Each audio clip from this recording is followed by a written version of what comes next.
નમસ્કાર ખેડૂત મિત્રો। આજે આપણે જોવા જઈ રહ્યા છીએ 2 મહિના જૂનો ભીંડાનો પાક। આ વિડીયોમાં તમે આખું ખેતર, પાકની વૃદ્ધિ, ભીંડાની તોડાઈ અને ઉપજ વિશે સંપૂર્ણ માહિતી જોવા મળશે। તો વિડીયોને આખો જરૂર જોજો। આપણે જે જોઈ રહ્યા છીએ તે અંદાજે 60 દિવસનો ભીંડાનો પાક છે। આ સ્ટેજ પર છોડ સંપૂર્ણ રીતે વિકસિત થઈ જાય છે અને સતત ફળ આપવાનું શરૂ કરે છે। શરૂઆતના 20 થી 25 દિવસમાં છોડની સારી વૃદ્ધિ માટે યોગ્ય ખાતર અને પાણી ખૂબ જ જરૂરી હોય છે। જો જમીનની તૈયારી સારી રીતે કરવામાં આવે અને યોગ્ય જાત પસંદ કરવામાં આવે તો પાકની શરૂઆતથી જ મજબૂત ગ્રોથ મળે છે।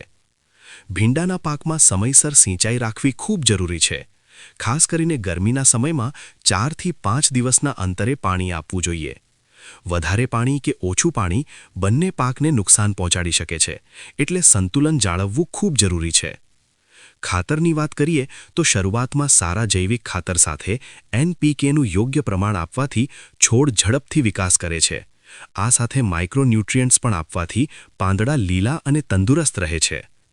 ભીંડામાં જીવાત અને રોગનું નિયંત્રણ પણ એટલું જ મહત્વનું છે। ખાસ કરીને ચૂસિયા જીવાત, સફેદ માખી અને થ્રિપ્સ પર નજર રાખવી જોઈએ। જો સમયસર દવા છંટકાવ કરવામાં આવે તો પાકને મોટા નુકસાનથી બચાવી શકાય છે। હવે તમે ખેતરનો નજારો જોઈ શકો છો।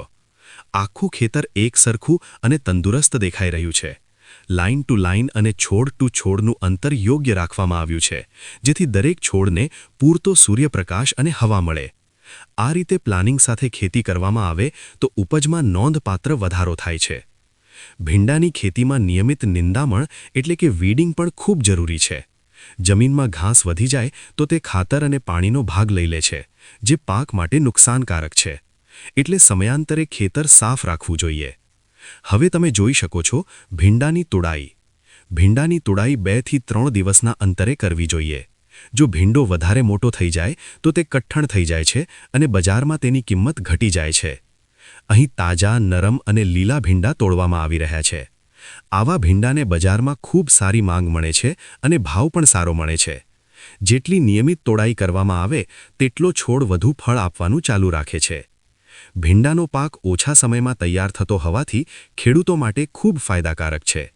સાચી રીતથી ખેતી કરવામાં આવે તો ઓછા ખર્ચે સારો નફો મેળવી શકાય છે। અને આવી જ ખેતી વિશે વધુ માહિતી, યોગ્ય બીજ અને દવાઓ માટે તમે બજરંગ સીડ્સ એન્ડ ફર્ટિલાઇઝર પર મુલાકાત લઈ શકો છો। અહીં તમને યોગ્ય માર્ગદર્શન અને સારો માલ મળી જશે। એકવાર જરૂર મુલાકાત લેજો। જો તમને આ વિડીયો ગમ્યો હોય તો લાઇક કરો, શેર કરો અને ચેનલને સબસ્ક્રાઇબ કરવાનું ભૂલશો નહીં। ધન્યવાદ।